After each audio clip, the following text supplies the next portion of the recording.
Hello friends, welcome to your Pathshala TET Pathshala. So friends, आज जो हमारी क्लास होनी है वो एक इंट्रोडक्शन क्लास है इंग्लिश की। इंग्लिश मतलब ग्रामर का जो हमारा पोर्शन है कि अभी सारे एग्जाम्स हो रहे हैं, हमारे बैंक के भी हो रहे हैं, तो उसके लिए हम एक सिलेबस को डिस्कस कर लेते हैं। देन उसके बाद हम एक छोटी सी क्लास ले लेंगे। तो हमारी ये इंट्रोडक्शन क्लास है। चलिए स्टार्ट करते हैं। स्टार्ट करने से पहले फ्रेंड्स, अगर आप मेरे चैनल पर न्यू हैं तो प्लीज़ मेरे चैनल को सब्सक्राइब कीजिए और बेल आइकन को प्रेस कर लीजिए ताकि आपको टाइम से नोटिफिकेशन मिल जाए। So let's started. सो हमारा जो फर्स्ट सिलेबस है इंग्लिश का, इंग्लिश के मोस्टली सिलेबस जो होते हैं सभी सेम होते हैं। ग्रामर जो पोर्शन के सिलेबस होते हैं मोस्टली सभी सेम होते हैं। तो क्या आता है, फर्स्टली हमारा रीडिंग कॉम्प्रिहेंशन। अब ये रीडिंग कॉम्प्रिहेंशन क्या होता है कि आपको एक पैराग्राफ दिया होता है, उसके नीचे आपको उससे रिलेटेड क्वेश्चन आंसर दिए होते हैं, जिसमें आपका ये पार्ट भी आ जाता है कि आपका वोकैब का पार्ट भी आ जाता है। इसके अंदर वोकैब का पार्ट भी आ जाता है, नहीं आता ही है मोस्टली। ओके, तो रीडिंग कॉम्प्रिहेंशन को हम लोग अनसीन पैसेज भी बोलते हैं, अनसीन पैसेज भी बोलते हैं। अब इसकी एक चीज़ और है कि जैसे हमारा कोई, अगर हम टीचिंग एग्जाम ले रहे हैं तो ये ना सिलेबस सेम रहता है बट लेवल का डिफरेंस हो सकता है। जैसे हम पीआरटी का एग्जाम देंगे टीचिंग में तो पीआरटी का लेवल थोड़ा लो होगा, और अगर हम टीजीटी में होंगे तो थोड़ा हाई कर देंगे, और अगर हमारा पीजीटी हो गया तो पीजीटी में तो सो हाई हो जाता है लेवल। देन आपका जो हो जाते हैं एसएससी, एसएससी का एग्जाम हो गया, एसएससी सीजीएल हो गया आपका, या सीएचएसएल हो गया, तो उसमें भी आपको पता है कि लेवल कितना हाई होता है, बट सिलेबस सेम ही रहेगा। आप क्या कहते हैं, अब आपका जैसे बैंकिंग का होता है, बैंकिंग में भी आपका सिलेबस सेम रहेगा। तो अब ये जो है आपका, इसलिए आपको ये बताया जा रहा है कि जो आप ये इंग्लिश की जो क्लासेस होंगी, आप चाहे बैंक स्प्रेट है, चाहे एसएससी की प्रिपरेशन कर रहे हैं, आप चाहे किसी भी टीचिंग एग्जाम की प्रिपरेशन कर रहे हैं, उसके लिए ये आपके लिए बहुत इंपॉर्टेंट क्लासेस है। चलिए आज आप अपना सिलेबस डिस्कस कर लेते हैं। सब्जेक्ट वर्ब एग्रीमेंट है हमारा, यहाँ पर एक्टिव पैसिव वॉइस है, सेंटेंस रीअरेंजमेंट है कि सेंटेंस को रीअरेंज करके लिखना है हमने, स्पॉटिंग एरर है कि आपको एक पैराग्राफ, आपको एक छोटा सा दिया जाएगा कॉल, और उसके अंदर आपको ऑप्शंस दिए गए हैं, उन ऑप्शंस में से आपको बताना होगा कि कौन से वाली लाइन जो आपका सेंटेंस है वो बिल्कुल परफेक्ट है और किसमें एरर है। आर्टिकल्स हो गए आपके, टेंसेज एंड देयर टाइप्स हो गया, फिल इन द ब्लैंक्स हो गया, स्पेलिंग चेकिंग हो गया आपका, डायरेक्ट एंड इनडायरेक्ट स्पीच हो गया जो बहुत वाइड है और बहुत ही मोस्टली अब सभी एग्जाम में बहुत कॉमनली आता है। ये एकदम कॉमन है हर एग्जाम में, चाहे वो छोटे लेवल का हो या बड़े लेवल का हो, सब में ये चीज आती ही आती है। नेक्स्ट है आपका हमारा, ये है वोकैब का सेशन। वोकैबलरी आती है हमारी, एंटोनियम्स एंड सिनोनियम्स हो गए हमारे, वन वर्ड सब्स्टिट्यूशन हो गया, इडियम एंड फ्रेसेस हो गए, और जो हमारे होमोफोन्स वगैरह हैं वो भी इसी में ही आते हैं जो हमने डिस्कस करेंगे अपने। और आपका जो आगे आने वाली चीज़ है, हम इसमें साथ साथ प्रीवियस ईयर के क्वेश्चंस भी लेके चलेंगे, जिससे आपको कोई और प्रॉब्लम ना हो। तो चलिए, आपका जो सिलेबस है आप ये डिस्कस हो गया, तो स्टार्ट करते हैं। हम एक काम करते हैं, हम यहाँ पर एक छोटी सी क्लास ले लेते हैं, किस चीज़ की, ईडियम्स एंड फ्रेजेस की। अब आप पूछिए ईडियम्स एंड फ्रेजेस क्या होते हैं। ईडियम्स आपका है, an idiom is an expression whose meaning is not predictable from the usual meaning of its constituent elements। तो जो आपके idioms हो गए, इसका क्या मतलब हुआ, idioms का ये मीनिंग हो गया कि जो इसका मीनिंग होता है, आपका idioms हो गया अलग हो गया, लेकिन जो इसका मीनिंग होता है वो बिल्कुल अनप्रिडिक्टेबल होता है, कि ये आपके सब वर्ड से बिल्कुल डिफरेंट होता है, एकदम डिफरेंट होता है। जैसे for example, kick the bucket, kick the bucket, ये आपका इडियम्स हो गया, फ्रेज। ठीक है, तो इसका जो मीनिंग है, अब आप इसका जो मीनिंग है, मीनिंग देखिए इसका क्या है। मीनिंग है hang one's head, hang one's head कि मतलब किसी एक का सिर, जी बिल्कुल क्या हो गया कि इसका जो बिल्कुल अपोजिट है, आपका इडियम्स ये हो गया और इसका जो मीनिंग हो गया वो बिल्कुल इसके अपोजिट हो गया। तो ये होते हैं इडियम एंड फ्रेजेस, कि इसमें थोड़ी से में अपनी पूरी बात कह दी। कहने वाली चीज ये होती है कि इसके अंदर थोड़े से में अपनी पूरी बात कह दी। नेक्स्ट चीज है आपकी, नेक्स्ट है आपका at the 11th hour, at the 11th hour. तो इसमें क्या है आपका, एट द 11th आवर में एट द, इसका जो मीनिंग है आपका एट द लास्ट मोमेंट, बिल्कुल लास्ट मोमेंट पे आपको कोई चीज याद आती है एट द लास्ट मोमेंट पे, तो इसमें आप ये भी बोल सकते हो कि आपने, ये एक एडवांस इंग्लिश है, ये आपकी नॉर्मल हो गई, ये एडवांस इंग्लिश में आ जाता है।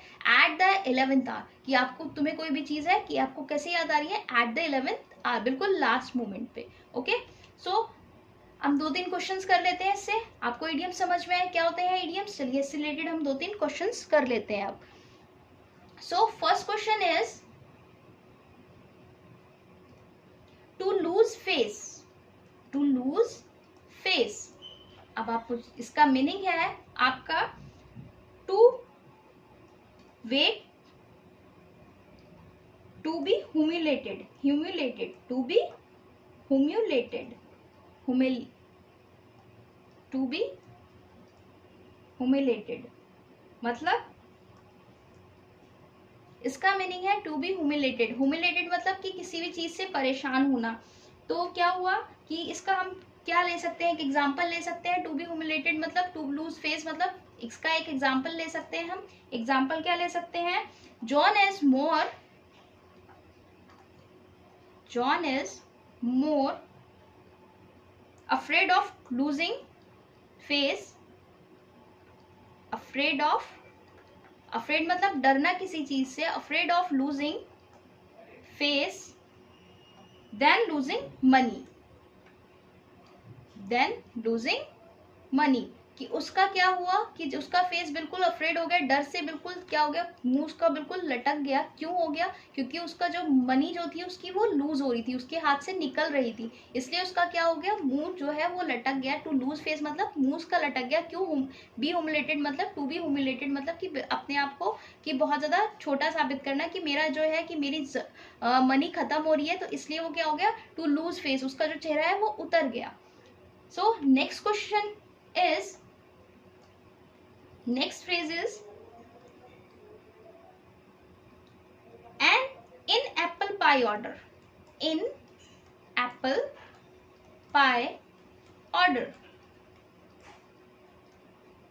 अब इसका मीनिंग है आपका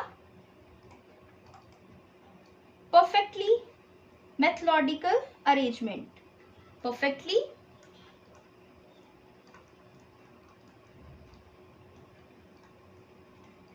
methodical arrangement।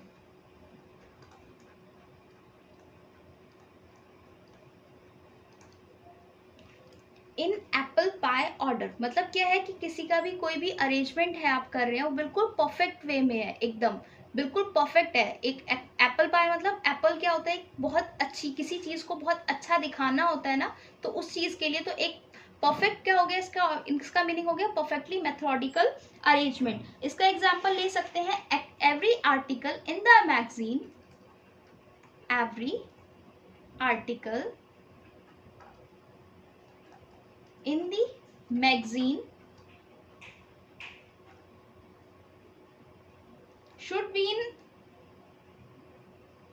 magazine should be in an apple pie order, an apple pie order। क्या है कि जो मैगजीन है, एक मैगजीन है, उसका जो है एप्पल पाई ऑर्डर मतलब इन एप्पल पाई ऑर्डर मतलब कि एक परफेक्टली है, एक परफेक्ट अरेंजमेंट से उसके हर एक आर्टिकल जो है उसका क्या है, परफेक्टली अरेंजमेंट के साथ है। सो लास्ट देख लेते हैं हम, ये नेक्स्ट देख लेते हैं हम, एक और फ्रेज देख लेते हैं छोटा सा, to feel like fish out of water, to feel like fish out of water. अब इसका क्या मतलब हुआ, अब इसका मीनिंग हुआ आपका feel themselves like fish, sorry uncomfortable, to feel like fish out of water मतलब अनकंफर्टेबल। जैसा कि आपको इसके सेंटेंस से ही पता चल रहा है, इस फ्रेज से ही आपको पता चल रहा है, to feel like fish out of water. जो फिश है आपकी, अगर उसे पानी से बाहर निकाल दिया जाए तो वो क्या हो जाती है वहां पर, आउट ऑफ मतलब अनकंफर्टेबल हो जाती है, क्योंकि उसका बिल्कुल फिश तो रह ही नहीं सकती बिना पानी के। तो आपका क्या है कि ये है दिया है आपको to feel like fish out of water. कुछ फ्रेजेस ऐसे होते हैं जिनको आप देखकर ही समझ में आ जाते हैं, तो जैसे ये है अनकंफर्टेबल, इसको आप देख के ही समझ गए कि इसका मीनिंग है अनकंफर्टेबल। मैनी पीपल, इसका एग्जाम्पल ले लेते हैं हम, Many people feel themselves like fish out of water.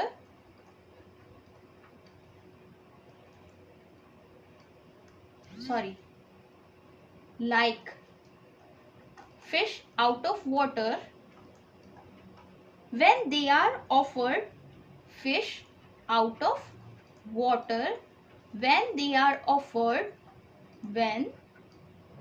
जरूरी नहीं है आप इतने बड़े बड़े सेंटेंसेस बनाएं,